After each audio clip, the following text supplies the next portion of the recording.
같이 이스라엘 왕이 근심하고 답답하여 그의 왕궁으로 돌아가려고 사마리아에게 이르느니라. 아멘. 아합의 승리 속에 담긴 의미라는 제목으로 우리 20장 전체를 좀 살펴보겠습니다. 예수님께서는 마태복음 5장 45절에서 하나님의 은혜로운 통치가 악인과 선인에게 비추고 있다는 사실을 말씀하셨죠. 자연의 순리를 통해서 설명하고 계시는데 악인과 선인에게 해를 비추시며 의로운 자와 불의한 자에게 비를 내리신다라고 말씀하셨습니다. 이것은 악인이라고 해서 해를 받지 못하는 것이 아니요, 악인이라고 해서 비를 받지 못하는 것이 아니라는 말입니다. 그래서 마태복음 5장 45절에 보면 이는 하나님이 그 해를 악인과 선인에게 비추시며 비를 의로운 자나 불의한 자에게 내려주심이라. 그러므로 모든 사람들에게 주어지는 하나님의 일반적인 은총이 있다는 사실을 말씀하면서 박해하는 자들을 위하여 기도하라고 말씀하고 계십니다. 실제로 이 본문을 읽어보면 원수를 사랑하라는 맥락 속에서 나오는 말씀이니까 하나님의 사랑과 긍휼로 악인을 대하라, 이런 뜻으로 우리가 적용해 볼 수 있겠죠. 하지만 이 말씀이 꼭 하나님의 사랑과 긍휼로만 국한할 수 있는 말씀은 아니라는 겁니다. 왜냐하면 하나님은 이미 악인과 선인을 알고 계시고 판단하신다는 것이죠. 역사 속에서 악인과 선인, 이 두 진영을 나누시고 계신다는 사실은 이 세상에서 일반적으로 주어지는 은총이 있다 하더라도 하나님의 역사적 통치 속에 악인과 선인이 고스란히 영향을 받고 있으며 판단을 받고 있다는 뜻입니다. 쉽게 말하자면 역사라는 시간 속에서 하나님이 통치하고 계시는데 악인과 선인에게 어떤 영향을 가하고 계신다는 뜻입니다. 하나님의 의로운 통치를 받으면서 그의 주권과 은혜 가운데 살아가는 성도들에게는 분명히 특별한 은총이 있는 것이 사실이고 그들을 사랑하시고 보살피신다는 약속이 주어진 것이 사실이지만, 그렇다고 해서 믿음의 사람들에게만 하나님의 국한된 통치가 이루어지는 건 아닙니다. 우리를 손바닥에 새기셨고 우리를 기르시는 분이시지만 악인에게도 하나님의 통치가 임하고 있다는 사실을 기억해 볼 필요가 있습니다. 이 두 진영을 나누시고 각각에 맞게 대응하면서 하나님의 말씀을 성취하신다는 것이 하나님의 역사적 의의입니다. 그러니까 악인과 선인이라고 하는 두 진영을 나누시고 역사 가운데 선인은 선인대로 하나님께서 돌보시고 보살피시고 징계하시고 복되게 하시며 인도하시고, 악인은 악인대로 고스란히 영향을 받게 하셔서 하나님의 판단 속에 악인 또한 하나님의 손바닥의 통치 속에서 벗어날 수 없다는 사실을 이제 깨닫게 하시는 것이죠. 악인은 악인대로, 선인은 선인대로 그렇게 하여 하나님이 이루시고자 하시는 것은 성경에 기록된 대로 하나님의 말씀을 성취해 가시는 것입니다. 우리 눈에 보여지고 있는 역사는 정말 복잡하죠. 신비스럽습니다. 사람이 볼 때 어떤 면은 예측이 가능할 것 같고 또 손에 잡힐 것만 같은 부분이 보입니다. 그러나 잡히지 않고요. 또 예측이 가능하더라도 예측대로 되지도 않고요. 그래서 인간은 늘 손에 잡을 수 있다고 호언장담하며 역사를 진행해 왔던 겁니다. 막상 뚜껑을 열어보면 인류의 역사는 손에 잡힌 적 없었고 또 인간이 이루은 것이 어느 것도 없었고 인간이 역사를 주도하고 있다고 하는 그 사실 또한 의심스러울 수밖에 없는 이 현실, 인간의 부패성과 한계를 목격하게 됩니다. 그 과정 속에 하나님의 뜻이 있고 하나님 말씀의 성취가 있으며 역사는 그분이 작정한 뜻대로 흘러가고 있습니다. 때로는요, 빠르게 솟게 됩니다. 역사의 흐름이 빠르게 진행되고 때로는 점진적으로 성취되고 있습니다. 보통은 대체로 하나님의 뜻을 이루는 역사적 방향은 점진적으로 이루어집니다. 점진적으로. 그래서 베드로 사도도 더디다고 생각하지 마라, 이렇게 표현을 했거든요. 하나님의 역사적 끝이 더딘 것이 아니라 죄인에 대하여 또 우리에 대하여 오래 참고 계시는 하나님의 긍휼과 사랑으로 믿으라, 이렇게 평가하고 있는 것을 보게 됩니다. 제가 이런 말씀을 서두에 드리는 이유는 오늘 20장 전체 내용을 자세히 읽어보셨겠지만 읽어보면 언뜻 보면요, 이해가 잘 안 가는 본문입니다. 하나님은 19장에서 엘리야에게 말씀하셨죠. 하사엘에게 기름을 부어 아람의 왕이 되게 하고 nim시의 아들 예후에게 기름 부어서 북이스라엘의 왕이 되게 하라. 엘리사에게 기름 부어 너를 대신하여 선지자가 되게 하라고 명령하였습니다. 이제 엘리야는 우리가 어디까지 봤죠? 엘리사를 만났잖아요. 엘리사를 만났고 엘리사에게 자신의 선지자직을 계승하고 자신의 소명을 계승합니다. 그렇다면 어떻게 역사가 전개돼야 하냐면 20장부터는 빠르게 진행돼야 합니다. 어느 쪽으로 진행돼야 할까요? 세워진 엘리사가 하사엘을 만나서 하사엘에게 기름을 붓고 또 예후를 만나서 예후에게 기름을 부어야 맞는 것 같아요. 제 생각에는. 하나님의 말씀하셨던 대로 역사가 그렇게 빠르게 진행되어야 하는 것이 맞습니다. 그런데 그쪽으로 역사가 진행되는 것 같지가 않아요. 실제로 20장을 읽어보면 아직 아람 왕은 베나닷입니다. 누구에게 기름 부으라고 하셨죠? 하나님이 엘리야에게 하사엘이잖아요. 그럼 그 사람이 기름 부음 받고 아람의 왕이 되어야 맞는데 아직 여전히 아람의 왕은 베나닷입니다. 게다가 아합이라고 하는 인물은 끝장날 기미가 전혀 보이지를 않아요. 20장을 잘 읽어보면 아합은 여전히 정복자이고 승리자입니다. 아합은 여전히 정복자이고 승리자예요. 또한 19장에서는 엘리야 외에 여호와의 선지자가 없는 것처럼 엘리야가 말을 했단 말이에요. 그러나 오늘 본문을 들여다보면 엘리야도 아니고 엘리사도 아닌 다른 선지자들이 등장하고 있더라는 것입니다. 더군다나 그들이 역사를 주관하고 있는 것처럼 보이고 그들이 하나님의 명령을 아합에게 전하며 지시하고 있다는 것이죠. 선지자들의 왕성한 활동을 또 목격할 수 있어요. 재밌는 건 뭐냐면 아합이 아람과의 첫 전쟁에서 이제 아람이 첫 번째로 침략을 하게 되는데 하나님의 말씀을 전하는 선지자의 말을 듣고 순종하게 되죠. 그래서 오늘 20장 1절부터 읽어보면 첫 번째 침략 가운데 갑작스럽게 등장한 선지자가 이렇게 하라라고 했을 때 아합이 그 말을 듣고 따르게 됩니다. 그리고 승리하게 되죠. 재밌는 것도 뭐냐면 두 번째 아람이 침략을 하게 되는데 또 선지자가 말을 합니다. 선지자의 말씀을 듣고 따랐느냐? 그렇지는 않았습니다. 또 두 번째는 따르지도 않았는데 27절에 보면 또 승리하게 됩니다. 그래서 오늘 우리는 아합의 전쟁의 승리가 말씀에 순종했더니 승리했다라고 쉽게 말할 수는 없습니다. 왜냐하면 두 번째 침략에서는 아합이 불순종했는데도 승리했기 때문인 것이죠. 그리고 더 나아가서 이미 아합은 하나님을 떠난 왕이고 악을 저지르고 있는 교만한 왕이라는 사실을 잊어서는 안 됩니다. 그래서 어떤 분들은 이 말씀을 가지고 아합의 승리가 아합이 하나님의 말씀에 순종했다는 식으로 몰아가는데요. 전혀 그런 의미가 아닙니다. 물론 여러분 하나님의 말씀에 순종하는 것은 좋은 결과를 내는 것이 성경 전체의 내용입니다. 그것은 분명한 사실이죠. 그러나 오늘 이 사건은 단지 하나님의 말씀에 순종하면 이러한 결과를 낳았다라고 말하고자 하는 본문은 아닙니다. 하나님께서 이 역사를 어떻게 이끌고 가고 계시는지 넓은 차원에서 말해주고 있는 본문이에요. 조금 더 복잡한 문제를 제가 제기해 볼까요? 악인의 형통의 문제는 어떻게 우리가 이해할 수 있냐는 말이에요. 여러분 아합이라는 인물이 보존하고 지킬 만한 가치가 있는 인물입니까? 그가 은혜를 받을 만한 자입니까? 그는 늘 하나님을 조롱했어요. 오늘 20장도 자세히 읽어보시면 금세 알 수 있습니다. 그가 첫 번째 침략에서 여호와의 선지자의 말을 듣고 따른 건 순종이 아니었어요. 믿음의 순종이 아니라 그저 따른 것뿐입니다. 또 두 번째 지시에는 순종하지 않아요. 이리 갔다 저리 갔다 하는 모습을 보여요. 제일 중요한 건 우리가 읽었던 본장 마지막 장면은 아람 왕 베나닷을 살려줌으로써 하나님의 뜻을 드러내기보다 자신의 정치적 생명을 보존하기 위해 그의 왕권과 명성을 지키기에 급급한 모습을 보이고 있어요. 34절 한번 볼까요? 이제 베나닷이 패배했습니다. 그리고 나서 이렇게 말하는 거예요. 베나닷이 왕께 아뢰되 내 아버지께서 당신의 아버지에게서 빼앗은 모든 성읍을 내가 돌려보내리이다.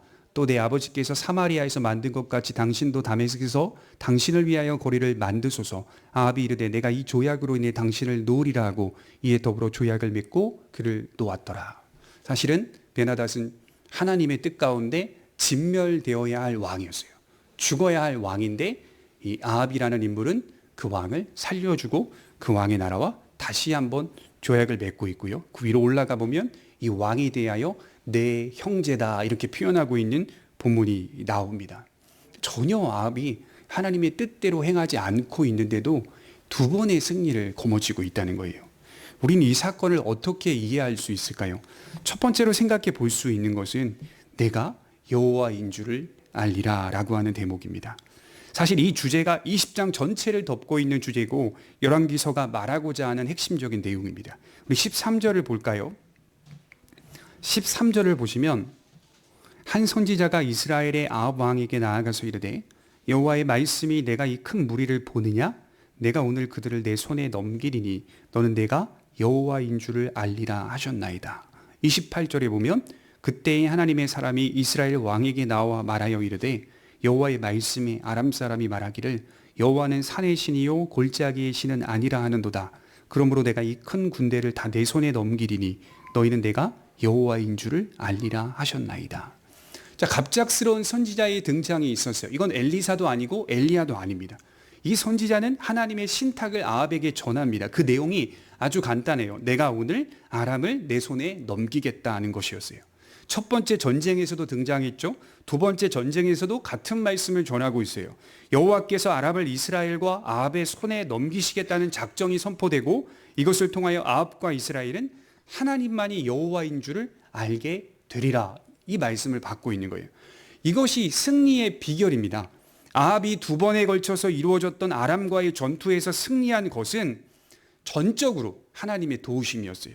그 안에는 어떤 비법이나 비결이 없습니다. 오로지 그 결과를 내시겠다는 하나님의 약속이 존재하고 있고 그 약속대로 성취하고 있는 모습입니다.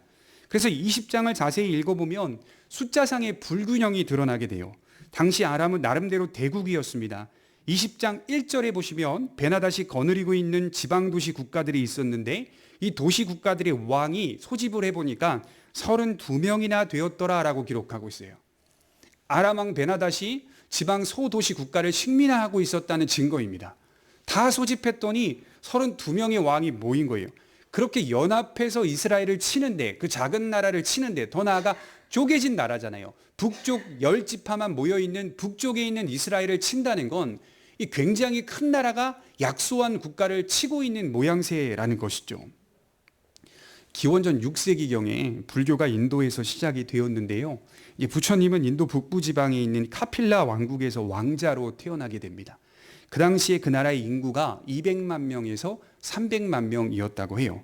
기원전 6세기경에 한 나라의 인구가 200에서 300만 명 정도라고 하니 우리가 볼 때에는 그 당시에는 고대 근동 시대였는데 아주 초기 근동 시대였는데 그럼에도 불구하고 많은 인구겠구나라고 생각할 수는 있겠으나 사실은 그렇지 않았다고 해요. 일반적인 고고학자들도 당시 부처님이 태어난 카필라 왕국 주변에 다른 나라들이 있었는데 그 나라들의 인구를 조사해 보니까 보통은 인도 대륙에 있었던 여러 나라들의 평균 인구가 몇 천만 명이었다고 해요.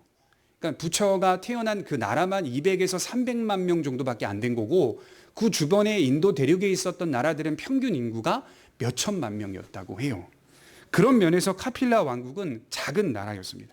이것이 지금 현재 흘러내려오고 있는 고고학적 사실이고 불교의 기원이라고 말하는 정설입니다. 제가 이 말씀을 드리는 이유가 있어요. 오늘 나타난 사건이 기원전 몇 세기경일까요? 9세기경입니다. 불교가 시작된 건 6세기경이고 지금 이스라엘 나라에 나타난 이 사건은 9세기경이에요. 당시에도 나라의 인구가 결코 작지 않았다는 사실을 말씀드리는 거예요. 성경을 믿지 않은 세상의 학자들이 뭐라고 성경을 비판하냐면 구약시대에 등장한 특별히 열왕기서에 나타나는 숫자들을 보면 너무 많다는 거예요. 초기에 이런 숫자를, 초기에 이런 인구들을 과연 가질 수 있었는가? 여러 나라들의 인구들이나 이스라엘의 인구들이나 군대의 숫자나 이런 것들이 과연 가능했는가? 읽어보면 몇십만 명, 몇백만 명 이런 숫자까지 막 거론되니까요. 그래야 성경을 부인하려고 하는 시도를 보입니다. 그러나 지금 방금 말씀드렸듯이 기원전 6세기경에도 인도 대륙에 있었던 여러 나라들이 평균 인구가 몇 천만 명이었다고 해요. 그러니 이것이 가능하다는 말씀을 드리는 거예요. 더 나아가서요. 아람 왕 베나닷이 거느리고 있는 32개의 국가를 연합했다는 건 그만큼 많은 지역의 나라와 인구들을 식민화하고 있었다라는 증거가 되는 것입니다. 그러니 아람 왕 베나닷은 매우 강대한 나라 중에 한 나라의 왕으로서 꼽힐 수 있는 존재다라고 할 수 있죠. 27절에 보면 이렇게 기록하고 있습니다. 이스라엘 자손도 소집되어 군량을 받고 마주 나가서 그들 앞에 진영을 치니 이스라엘 자손은 두 무리의 적은 염소 떼와 같고 아람 사람은 그 땅에 가득하였더라.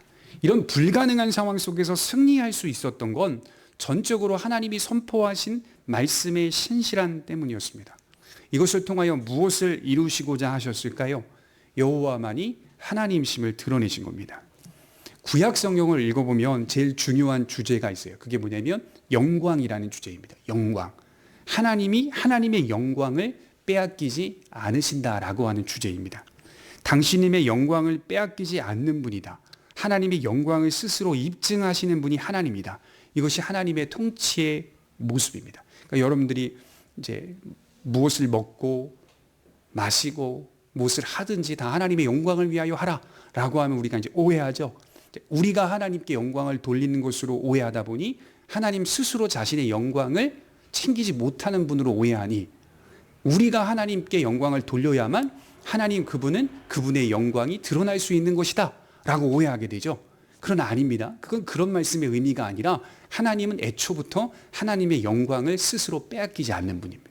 우리가 어떻게 하든 뭘 하지 못하든 그거와 상관없이 하나님은 영광스러운 그 자리에서 역사를 운행해 가시면서 그의 영광을 스스로 입증하시는 분입니다. 여러분 출애굽기 14장 4절을 한번 보겠습니다. 출애굽기 14장 4절입니다.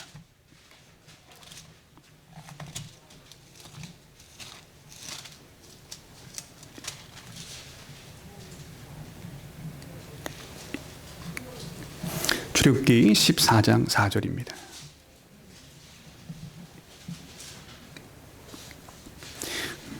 같이 한번 읽어보도록 하겠습니다. 시작.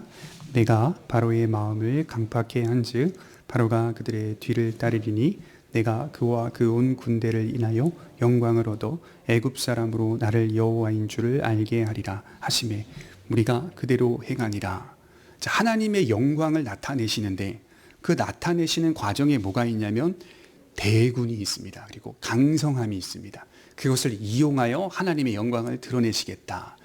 애굽의 군대, 애굽의 강성함, 애굽의 위대함, 대단함을 이용해서 그보다 대단한 분임을 나타내시겠다라고 하는 하나님의 약속입니다. 이 말씀을 듣고 이스라엘은 행진하게 됩니다. 우상으로 가득한 나라 애굽에 하나님의 영광을 드러내셔서 자신이 누구인 줄을 알게 하리라, 여호와인 줄을 알게 하리라. 그분의 영광을 그분 스스로가 드러내고 계시는 거죠. 하나님은 역사 속에서 당신님의 영광을 결코 빼앗기신 적이 없었습니다. 여러분 바로는 어떤 인물입니까? 바로라고 하는 이름의 뜻이 태양이잖아요. 태양. 바로는 신이었어요. 그는 자신을 하나님으로 묘사한 인물이었어요. 제가 몇 달 전이죠. 한 달 정도 됐나? 한두 달 정도 됐나? 그때 아이들과 같이 국립중앙박물관에 갔어요. 간 이유가 그 미라, 애굽의 미라 대전이 국립중앙박물관에 무료로 전시가 돼 있어서 이제 설명하고 또 전시를 관람하기 위해 갔습니다. 갔더니 역시나예요. 성경대로 애굽이라고 하는 그 미라, 또 그 문화, 전통, 종교를 빼놓을 수 없는, 왕은 무조건 신입니다. 부활 엄청나게 잘 꾸며놨더라고요.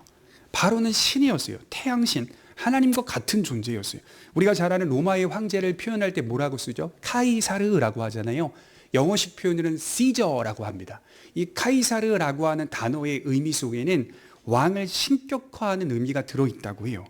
오늘 아람왕 베나닷도요, 사실은 바로와 같은 교만한 자라는 사실을 분명히 기억해 볼 필요가 있습니다. 그는 하나님을 조롱하고 있고요, 이스라엘을 온전히 정복하지 못하면 10절에 보면 신들이 내게 벌 위에 벌을 내림이 마땅하다라고 맹세하고 있어요.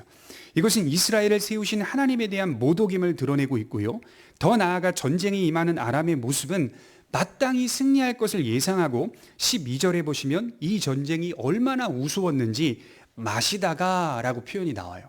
술 마시며 전쟁한 거예요. 이 두 번의 전쟁. 베나닷이 얼마나 우습게 여겼냐면 술 마시면서 전쟁합니다. 여러분 16절에 보면 마시고 취한 중에 전쟁을 선포합니다. 그러니까 12절과 16절 다 술 먹다가 전쟁이 진행되고 있는 겁니다. 진지하게 전쟁이 임하지 않는 모습은 마땅히 이길 것을 예상하고 있었다는 것이죠. 또한 아람의 왕이나 신하들은 하나님에 대하여 이렇게 평가를 내리고 있습니다. 23절에 보시면 23절입니다. 아람 왕의 신하들이 왕께 아뢰되 그들의 신은 산의 신이므로 그들이 우리보다 강하였거니와 우리가 만일 평지에서 그들과 싸우면 반드시 그들보다 강할지라. 아람은 하나님을 산의 신이라고 저평가하고 있습니다. 여러분 고대의 전쟁은요, 신들의 전쟁이라는 말이 있어요. 전쟁의 승리는 곧 신의 승리다라고 하는 말이 있습니다. 신이 도왔는가 돕지 않았는가를 전쟁의 승패로 평가했던 시대였습니다. 아람은 하나님을 산의 신으로 평가했어요. 평지에서는 도울 수 없는 약한 신으로 저평가하고 있습니다. 고대인들이 생각하는 신의 세계관이 있습니다. 신들은 전체 영역에 영향을 주는 게 아니라 어떤 국한된 지역만을 다스리고 그 지역에서 월등한 능력을 발휘한다라고 하는 신앙을 가졌던 것이죠. 그러니까 산의 신이 있고 산신이라고 하죠. 바다의 신이 따로 있고, 우리 고대 그리스 신화에 보면 포세이돈, 바다의 신이죠. 바다의 신이 육지에 나오면 힘을 잘 못 씁니다. 고대 신화에 보면 다 그렇습니다. 국한된 그런 신들이 다른 지역으로 벗어나게 되면 능력을 발휘하지 못하는 것이 고대인들이 가지고 있었던 신들의 세계관이었어요. 그러니 이스라엘의 하나님도 이렇게 이해하고 바라보고 있었다는 것입니다. 그런 그들에게 하나님은 당신님의 영광을 드러내십니다. 그들로 하여금 여호와가 어떤 분인지를 알게 하십니다. 그분은 국한된 지역에만 머무는 분이 아니라 우주 전체를 경영하시고 통치하시는 분, 유일하신 하나님이요, 산에서나 평지에서나 바다에서나 어떤 지역에 결핍이 있는 분이 아니라는 말이에요. 그래서 하나님을 온전하신 분이라고 말씀을 하고 있는 겁니다. 우리들의 신앙도 그렇습니다. 우리가 가진 잘못된 신앙과 생각과 이해들이 있어요. 내가 경험하고 내가 그렇게 축적해온 인생관이 있습니다. 경험한 것이 마치 신앙으로 자리 잡은 그런 성도들이 많습니다.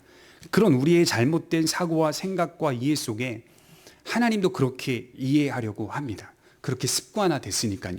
그러나 하나님은요, 온전하신 분입니다. 그분은 어떤 결핍이 있는 분이 아닙니다. 모자라신 분이 아니에요. 우리는 자주 하나님을 오해하죠. 무언가 부족한 분으로, 우리의 헌신이 아니면 아무것도 안 하시는 분으로 오해합니다. 그러니 내 헌신이 하나님의 열심보다 앞서서 내 헌신 때문에 이 일이 이루어진 것으로 여깁니다. 이런 분들 많이 봤습니다. 결국 입술로는 하나님의 은혜로 말미암아 됐습니다라고 말하지만 결국 그분이 하시고자 하는 말은 내가 이루었습니다라고 하는 말이더라고요. 그렇지 않습니다. 물론 믿음의 헌신을 사용하시는 것이 맞습니다만 그렇다고 해서 나의 헌신이 하나님의 열심보다 앞서지 않습니다. 우리는 항상 뒤에 있습니다. 그분은 여전히 온전한 그 자리에서 만물을 유지하고 통치해 가시는 분입니다. 간단히 우리에게 적용해 볼까요? 우리가 하나님께 불순종한다고 해서 하나님이 우리를 버리시는 분이 아닙니다. 작은 불순종이 우리를 영원하신 그분의 사랑에서 끊어지게 만들지 못합니다. 그랬다면 예수님이 이 땅에 오시지 않았을 거예요. 때론 우리가 겪는 불행을 통해서 하나님을 오해합니다. 그분이 나를 버리신 건 아닐까? 그분이 나를 포기하신 건 아닐까? 내가 이런 죄를 졌는데도 하나님이 나를 용서해 주실까? 또 이렇게 말하는 분도 있습니다. 내가 순종했다면 지금 내 인생이 더 좋은 인생이 되지는 않았을까? 내가 순종을 안 했으니까 이런 인생이 된 건 아닐까? 그렇게 또 말하는 분들이 있어요. 이런 관점들은 가만히 묵상해 보세요. 그 중심에 자신의 조건이나 자격이 서 있습니다. 조건이나 자격이 서 있어요. 그러나 성경은 항상 우리 자신이 아니라 하나님을 바라보라고 이끕니다. 과거에 어땠든 또 미래가 어떻든 그 미래의 상황과 과거의 상황들을 들춰내지 말고 우리 자신을 너무 많이 묵상하지 말고 결핍이 없는 하나님을 바라보라고 이끕니다. 불행이라는 형통이라는 그 나타난 결과에 집중하지 말고 온전하신 하나님을 바라보고 신뢰하라라고 말하고 있어요. 그분의 온전함을 믿고 신뢰하기를 원하는 겁니다. 불행의 상황에서도 형통의 상황에서도 하나님의 온전하심을 바라보라는 것이죠. 이렇게 오해하고 있고 하나님 그분은 결핍이 있는 분이다라고 생각하고 있는 아랍의 왕과 또 신하들에게 하나님은 심판하시면서 그들에게 하나님은 여호와이심을 드러내고 계시는 거예요. 이것은 하나님은 이스라엘의 주권자로만 통하지 않고 이방 나라에도 주권자라는 사실을 알리시고 계시는 것이죠. 이처럼 하나님께서 온 우주의 역사를 통치하시고 교만한 자들을 드러내시고 심판하신다는 사실입니다. 여러분 더 중요한 건 뭘까요? 우리 13절과 28절을 방금 말했던 것처럼 아합에게 이 사실을 알리고 있는 거예요.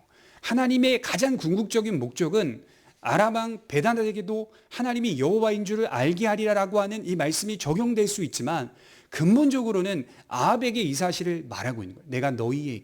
내가 너에게 하나님만이 여호와인 줄을 알게 하리라 이렇게 선포하고 있어요. 아합은 승리할 수 없는 상황에서 승리하게 된 이 사건들을 경험하면서 하나님이 누구이신지를 알게 되었습니다. 제가 아합의 역사를 이렇게 읽어보니까요, 우리가 지나왔잖아요. 그 사람은 어떤 사람이냐? 아합에게는요, 얼마든지 여호와께서 누구이신지 알 수 있는 기회가 주어졌던 것입니다. 얼마든지 하나님이 누구신지를 알 수 있도록 하나님이 계속하여 말씀하셨어요. 이번만이 아니라 계속적으로 주어졌습니다. 여기에는 자비롭고 은혜로운 관점이 녹아져 있어요. 하나님은 죄인을 회개케 하시려고 지속적으로 나타나신다. 지속적으로 말씀하신다는 거예요. 우리는 그저 우리의 인생 정도를 사는 작은 영역과 작은 범위를 살아가지만 온 우주 만물을 창조하시고 사람들을 일일이 아시고 보시며 판단하시는 하나님께서 역사를 경영해 가시는 것을 볼 때 죄인들을 회개케 하시기 위해서 여러 모습으로 말씀하셔서 깨닫게 하신다는 겁니다. 물론 누군가에게는 더 많은 기회가 주어질 수 있습니다. 아합과 같은 인물이 그렇죠. 하나님이 나타나시고 말씀하셔서 돌아오게 하시는 기회가 많이 주어진 사람. 어떤 이에게는 우리가 느끼기에는 적은 기회가 주어질 수도 있습니다. 그런데 그건요, 다 우리의 관점이에요. 저 사람에게 하나님 많이 나타났고 이 사람에게는 기회를 주지 않았어. 이건 다 우리의 관점이에요. 우리가 다 살아보고 주 앞에 섰을 때 그 백보자 심판이라고 하잖아요. 주의 심판대 앞에서 하나님은 죄인들과 의인들을 나누시고 죄인들은 죄인들대로 분명하게 선포하실 것입니다. 무엇을 말하시겠습니까? 로마서 1장과 2장이 말하고 있듯이 변명치 못하게 하려 하신다. 핑계댈 수 없게 만드신다. 1, 2장을 읽어보면 바울이 말하고자 하는 핵심은 딱 두 가지입니다. 어떤 걸까요? 하나님을 떠나 사는 것이 사형에 해당한 줄을 알고도 마음에 하나님 두기를 싫어했다. 이렇게 말하고 있는 내용과 인간 안에는 양심의 법이 증거가 되어 양심이 증인이 된다는, 양심이 증거가 되어 훗날 핑계댈 수 없게 하실 것이다 라고 하는 하나님의 말씀이 있습니다. 누구도 하나님 앞에서 기회가 없어서 예수님을 믿을 수 없었다라고 말할 수는 없다는 거예요. 그렇게 말할 수 없어요. 어떤 주석에 보니까 이 부분을 이렇게 잘 정의하고 있습니다. 제가 참 많이 공감했는데요. 한번 들어보세요. 하나님의 사람이 말했든 그렇지 않든 매일 하나님은 인간의 경험 속에서 현존하시고 매일 그분의 결정적인 순간에 자신을 잠정적으로 나타내신다. 우리는 늘 하나님의 창조 속에 경험되어지는 인생을 살면서 하나님의 현존을 사람과의 관계를 통해서, 사건을 통해서, 또 다른 상황들을 통하여서 우리는 늘 경험합니다. 인간의 육신적 부패와 한계를 경험하는 것만 그치는 게 아니라 하나님이 계신다는 것을, 하나님의 존재성을 우리의 영혼이 계속 피부적으로 느끼며 살게 된다는 거예요. 더 나아가서 어떤 결정적인 순간에 자신을 죄인들에게 잠정적으로, 이 잠정적이라는 표현이 일시적이라는 뜻이거든요. 잠시 하나님이 자신을 보이신다는 거예요. 나타내신다는 거예요. 구약이나 신약에서 하나님은 자신을 나타내시는 일을 멈추지 않았습니다. 그러니까 오해하시면 안 돼요. 구약과 신약에 나타난 하나님은 직접적으로 나타나셨으니까 이제 신약의 은혜로운 시대에 살고 있는 성도들에게는 하나님이 나타나지 않을 것이다. 성경 속에 나타난 그 시대에만 나타난 것일 뿐이다 라고 오해하시면 안 돼요. 여전히 지금도 은혜의 시대에 하나님은 결정적인 순간에 지속적으로 나타나십니다. 그리고 말씀하십니다. 죄인들을 회개케 하시기 위해. 이것이 복음이에요. 은혜롭고 자비로운 소식입니다. 참 많은 기회가 주어진 사람이 아합이었어요. 그런 그의 모습은 돌이키지 않고 삶의 경로를 바꾸지 않았습니다. 그의 악함이 35절부터 43절까지 선지자가 말하는 한 비유를 통해 드러나고 있는데, 하나님이 진멸하고자 작정한 자를 살려주고 그를 형제로 받아들여서 조약을 맺는 것이 아주 잘못된 처사였다라고 말합니다.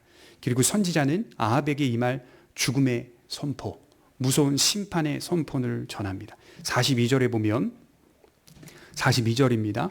그가 왕께 아뢰되 여호와의 말씀이 내가 멸하기로 작정한 사람을 내 손으로 놓았은즉 내 목숨은 그의 목숨을 대신하고 내 백성은 그의 백성을 대신하리라 하셨나이다. 이 심판의 말씀을 들은 아합의 반응을 한번 보세요. 43절에 근심하고 답답해하며 왕궁으로 돌아갔더라. 근심하고 답답해하는 모습이 회개일까요? 여러분, 이게 반성입니까? 이게 뉘우침일까요? 성경은 회개가 아니다 이렇게 평가하고 있습니다. 근심하고 답답해하는 것에 머물러 있지 말고 돌이키라는 겁니다. 이렇게까지 하나님께서 은혜를 베푸셨다면 바알 숭배를 이제는 멈추고 신앙을 회복해야 맞습니다. 그러나 아합은 그렇게 하지 않습니다. 제가 이 이야기를 보면서 비슷한 이야기가 교차되더라고요. 사무엘하 11장에 보면 다윗이 밧세바를 범하는 사건이 나오는데, 다윗은 밧세바를 범하고 밧세바의 남편 우리아를 전장에서 죽게 만듭니다. 이 일을 하나님께서 보셨고 즉시 나단 선지자를 보내십니다. 나단은 하나님의 신탁을 들고 다윗 앞에 와서 너 죽였지 이렇게 말하지 않았어요. 나단은 처음에 오자마자 한 비유를 말합니다. 한 비유, 이야기를 꺼냅니다. 그 이야기의 핵심은 이런 거예요. 이미 많이 가진 자, 이미 많은 것을 가진 부자가 가난한 사람의 양의 새끼, 하나밖에 없는 양의 새끼를 빼앗았다. 다윗은 나단에게 그런 자가 있다면 내가 즉시 나서서 죽일 것이고 그의 재산을 가난한 사람에게 갚아 주겠다. 분노하며 대답했어요. 그러자 나단 선지자는 다윗에게 그 사람이 바로 너다 이렇게 말을 했어요. 그 사람이 바로 너다. 어떻게 우리아의 아내를 범하고 우리아마저 전장에서 죽게 할 수 있는가? 책망의 소리를 듣습니다. 다윗은 즉각적으로 뭐라고 말합니까? 근심하고 답답해하며 돌아갔더라 이렇게 말하지 않고요. 내가 여호와께 죄를 범하였나이다 이렇게 말합니다. 내가 여호와께 죄를 범하였나이다. 아합은 자신의 죄를 하나님 앞으로 끌고 가지 않습니다. 올려놓지 않습니다. 그는 여전히 자신이 주인인 인생을 살아갑니다. 그저 찝찝하고 답답할 뿐입니다. 왜 그렇죠? 누군가 자신에게 심판의 말씀을 전하니 찝찝하고 답답합니다. 여러분, 우리는 어떤 모습일까요? 우리도 다윗처럼 아합처럼 언제든지 얼마든지 흔들리고 넘어질 수 있는 존재입니다. 중요한 건 회개하여 삶의 경로를 바꾸는 거예요. 근심하고 답답해하며 머물러 있는 게 아니라 그것을 하나님께 가지고 나와서 경로를 바꾸겠다는 결심과 삶이 있어야 합니다.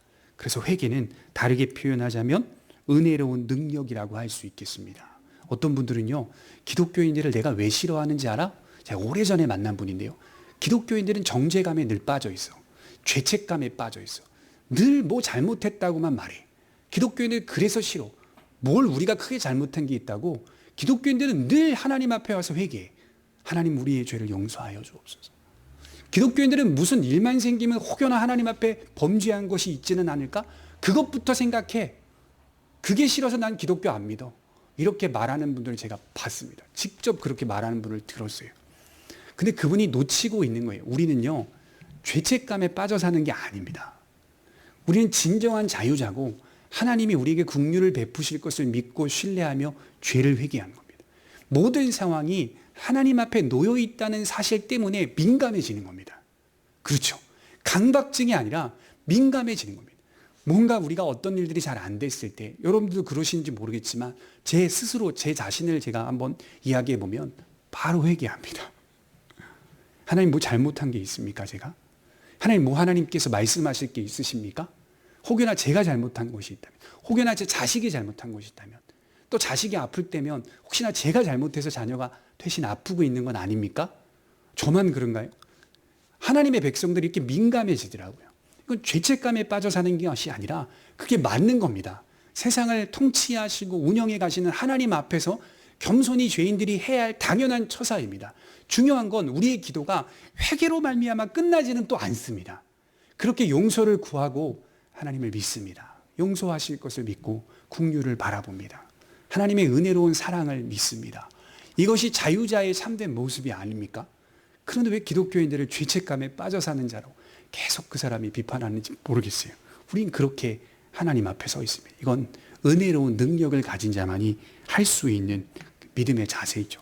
또 두 번째로 생각해 볼 수 있는 것은 선지자들의 왕성한 활동이라는 주제입니다. 35절에서 43절까지 기록된 이야기는 선지자들이 아합을 규탄하고 있는 모습인데 그 내용이 상당히 이상하고 기괴합니다. 특별히 35절, 36절을 한번 보겠습니다. 35절과 36절입니다. 같이 읽겠습니다. 시작. 선지자의 무리 중 한 사람이 여호와의 말씀을 그의 친구에게 이르되 너는 나를 치라 하였더니 그 사람이 치기를 싫어하는지라.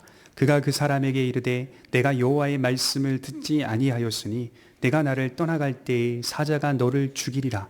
그 사람이 그의 곁을 떠나가더니 사자가 그를 만나 죽였더라. 이상하죠? 이야기가 좀 이상하죠. 선지자의 무리 중 한 사람이 여호와의 말씀을 자신의 친구에게 전합니다. 여호와의 말씀이 무엇이냐면 신탁입니다. 여호와의 임하신 말씀. 너는 나를 치라. 그러니까 뭐 아무것도 내용이 없어요. 앞뒤도 없고 너는 나를 치라. 다짜고짜 치라. 이것이 여호와의 말씀이었어요. 사람이 다른 사람을 칠 때는 이유가 있어야 하는데 이유 없이 때리라는 겁니다. 이것이 여호와의 말씀이었다는 거예요. 그러자 그 친구가 치기를 싫어하니 선지자가 말합니다. 내가 여호와의 말씀을 듣지 아니하였으니 내가 나를 떠나갈 때에 사자가 너를 죽이리라. 정말로 그 친구는 사자에 찢겨 죽습니다. 여기서요, 과거와 현재가 교차되는 비슷한 이야기가 또 한 번 생각이 나는데 우리 열왕기상 13장 26절 한번 찾아보겠습니다. 열왕기상 13장 26절입니다. 성경이 얼마나 통일성을 갖추고 있는 책인지 계속적으로 과거를 끄집어와 현재를 순환시키고 또 현재 속의 미래를 또 예측하고 기대케 하고 계속 통일적으로 우리를 인도하는 거예요. 열왕기상 13장 26절입니다. 우리 같이 한번 읽겠습니다. 시작. 그 사람을 길에서 데리고 돌아간 선지자가 듣고 말하되 이는 여호와의 말씀을 어긴 하나님의 사람이로다. 여호와께서 그에게 하신 말씀과 같이 여호와께서 그를 사자에게 넘기심에 사자가 그를 찢어 죽였도다. 자, 한 선지자가 하나님의 말씀을 여로보암 왕에게 전하고 유다로 돌아오던 길에 베델의 늙은 선지자의 꼬임에 빠져서 집에 머물러 떡도 마시고 물도 먹습니다. 그것은 하나님의 말씀에서 어긋난 행동이었어요. 그러지 말라고 하셨거든요. 하나님은 선지자에게 그곳에서 떡도 먹지 말고 물도 마시지 말라고 명령하였습니다. 그러나 선지자는 베델의 늙은 선지자의 집에 들어가 잠시 머물며 음식을 먹게 됩니다. 이로 인해서 그에게 심판이 임하고 책망의 말씀이 임하여 그 말씀처럼 길에서 사자를 만나 죽게 되었습니다. 여러분 지금 무엇이 보이십니까? 또 이 부분을 제가 자유주의 신학자들이 쓴 책들을 또 보니까요, 이 사람들이 참 재밌는 게 억울하게 죽은 사람들을 또 거기에 또 집중해서 매달려서 해석을 하고 있더라고요. 성경이 말하고자 하는 내용은 그 사람들은 억울하게 죽었다 이 얘기가 아니잖아요. 지금 말하고자 하는 건 여호와의 말씀을 보셔야 돼요. 여호와의 말씀. 억울하게 죽은 사람이 아니라 여호와의 말씀이 매우 정확하게 성취되고 있다는 사실을 보셔야 합니다. 그러니까요, 극단적으로 우리를 이끌어가고 있는 거예요. 여호와의 말씀 앞에서 우리는 우리의 개인적인 견해와 판단과 추측과 짐작을 내려놓고 있는 그대로 그 말씀이 향하는 곳을 믿고 따라야 할 때가 있다는 거예요. 우리 개인적인 판단, 견해, 우리 엄청 많잖아요. 그거 있을 수 있어요. 하나님이 우리에게 주신 하나님의 형상이니까. 그러나 객관적인 성경의 권위 앞에서는 때로는 우리의 짐작을 내려놓아야 합니다. 우리의 견해도 내려놓고 우리의 판단도 내려놓고 인생의 경험도 내려놓고 때로는 하나님의 말씀이니까 그대로 가자라고 할 때도 필요하다는 겁니다. 그 말씀에 순종하여 가는 것이 하나님께서 우리 인생 속에 살아가야 할 길이요 또 살 수밖에 없는 유일한 길이다라고 하는 그 분명한 사실을 우리에게 보이시고 계신다는 거죠. 그래서 극단적으로 생각해 보면 우리들의 주관적인 생각들을 차단하고 객관적인 말씀 앞에 순종하는 것이 살 길이라는 뜻일 겁니다. 여호와의 말씀이 필연적으로 성취되고 그 말씀이 역사를 주도하고 있다는 사실을 말씀하고 있는 것이죠. 바로 이 내용을 선지자들이 아합에게 전한 겁니다. 아합 왕 봐라. 자신감이 넘치는 나라를 자신감이 없는 약한 나라의 손에 넘기시는 걸 봐라. 이스라엘 손에 넘기시는 것을 보라. 그리고 이 일은 여호와의 말씀에 따라 이루어진 것임을 보라. 내가 내 손에 넘기리니 그 말씀대로 넘겨진 걸 봐라. 아합의 시대는 어떤 시대입니까? 여호와의 선지자들이 핍박을 받는 시대였어요. 죽임을 당했고 학대를 받았습니다. 얼마나 많이 고통을 받았는지 엘리야는 나만 홀로 남았나이다 이렇게 말했어요. 나만 홀로 남았나이다. 그런데 오늘 보십시오. 그런 그 시대의 역사를 움직이고 있는 세력들이 아합과 타락한 이스라엘이 아니라 선지자들과 여호와의 말씀이라는 사실을 유념해 보셔야 합니다. 아합은 자기 자신이 역사를 이끌고 있다고 생각했어요. 시대를 이끌고 가고 있다고 생각했어요. 그러나 오늘 보여지는 본문은 여호와의 선지자들이 역사를 주도하고 있습니다. 왕궁의 역사를 장악하고 있는 모습입니다. 다르게 표현하자면 역사를 이끌어가는 것은 아합과 이세벨이 아니라 여호와의 말씀과 그의 종들이었습니다. 여기서 종이라는 건 누구 한 사역자만을 말하는 게 아니라 하나님의 백성들이었다는 뜻이에요. 여호와의 말씀과 여호와의 백성들이 역사를 주도하고 있더라는 거예요. 그래서 저는 결론을 내리면서 아무리 시대가 타락했어도 여호와의 종들과 그의 말씀의 역사가 있다는 사실을 우리가 부인해서는 안 됩니다. 여전히 그의 말씀은 풍성히 역사하고 있고 그 말씀을 듣고 수많은 사람들이 주님께로 돌아오고 있다는 사실을 잊어서는 안 될 것입니다. 그리고 보여지는 역사가 인간의 손에 의해 좌지우지 되는 것 같아 보여도 실상은 여호와의 말씀과 그의 백성들이 중심이 되고 있다는 것을 기억하면서 격려를 받는 성도들이 되셨으면 좋겠어요. 오늘 아합에게 죽음에 대한 심판에 대한 말씀을 먼저 전한 자가 엘리야나 엘리사가 아니었다는 것을 보게 됩니다. 그렇죠? 엘리야와 엘리사가 아합은 죽을 것이고 심판받을 것이고 이런 하나님의 심판의 말씀을 먼저 전할 것 같았지만 뜬금없이 이름도 모르는 다른 선지자가 튀어나와서 아합에게 죽음에 대한 심판에 대한 말씀을 먼저 전하고 있습니다. 하나님의 선지자 중에 한 사람이었습니다. 이 말은 꼭 엘리야가 아니더라도 꼭 엘리사가 아니더라도 어디서든 하나님의 말씀을 전하는 참된 선지자들이 곳곳에 숨어 있다는 뜻입니다. 오늘 마찬가지, 오늘 이 시대에 무슨 한국 교회가 대통령 후보 누구를 공식적으로 지지하겠다라고 선언하는 게 기독교가 아닙니다. 교회의 가르침이 아니에요. 잘못된 거예요. 교회는 그거 하라고 하나님이 이 땅에 세운 게 아닙니다. 전혀 우리 고백교회는 상관없는 일을 하고 마치 교회를 대표하고 있는 것처럼 보이는 행동들 아닙니다. 교회는 지금 타락하고 부패한 이 시대 속에 여전히 숨겨져 있는 주의 선지자들이 또 하나님의 종들이 하나님의 백성들이 주의 말씀을 진실하고 본질적으로 잘 전하고 가르치는 그 일에 부름을 받은 겁니다. 그리하여 소망을 드러내고 그리하여 참된 빛을 드러내서 우리가 해야 할 것은 내가 여호와인 줄을 알게 하리라. 하나님이 누구신지를 드러내는 겁니다. 이 땅에 어느 곳에 우리가 침투하여 정치에 참여하고 어떤 행사에 참여하고 그런 곳에 우리가 부름받은 자들이 아니야. 하나님의 나라에 부름받아 하나님 나라에 참여하는 자로 서 있다는 사실을 기억해 볼 필요가 있습니다. 여전히 빛을 비추는 하나님의 백성들이 있고 하나님의 종들이 여전히 있다는 사실을 기억하면서 격려를 좀 받으셨으면 좋겠습니다. 우리 마지막으로 사무엘상 3장 3절을 읽고 마치겠습니다.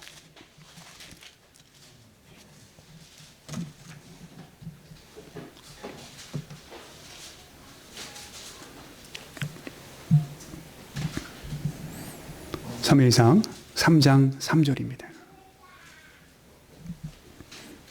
우리 같이 읽겠습니다. 시작. 하나님의 등불은 아직 꺼지지 아니하였으며 사무엘은 하나님의 궤에 있는 여호와의 전 안에 누웠더니. 굉장히 암흑기와 같은 시대 속에서 정말 타락하고 부패해가는 이스라엘의 시대 속에서 사무엘의 등장을 표현하는데 먼저는 하나님의 등불이 아직 꺼지지 않았다라는 은유적인 표현, 정말 이 아름다운 소망의 표현을 먼저 제시한 후에 하나님의 궤 안에 사무엘이 누워있다라고 하는 표현을 보면서 앞으로 일어날 사무엘의 사명과 사무엘의 가르침들, 복음의 선포들, 사무엘의 사역들이 얼마나 귀하고 복된 것인지를 예고하고 있다는 것입니다. 여러분 기억해야 될 것은 사무엘이 아닙니다. 하나님의 등불은 아직 꺼지지 아니하였다라고 하는 사실이 우리가 감사하고 소망을 가지며 믿음으로 살아가는 성도들 되시기 바랍니다. 기도하겠습니다. 거룩하신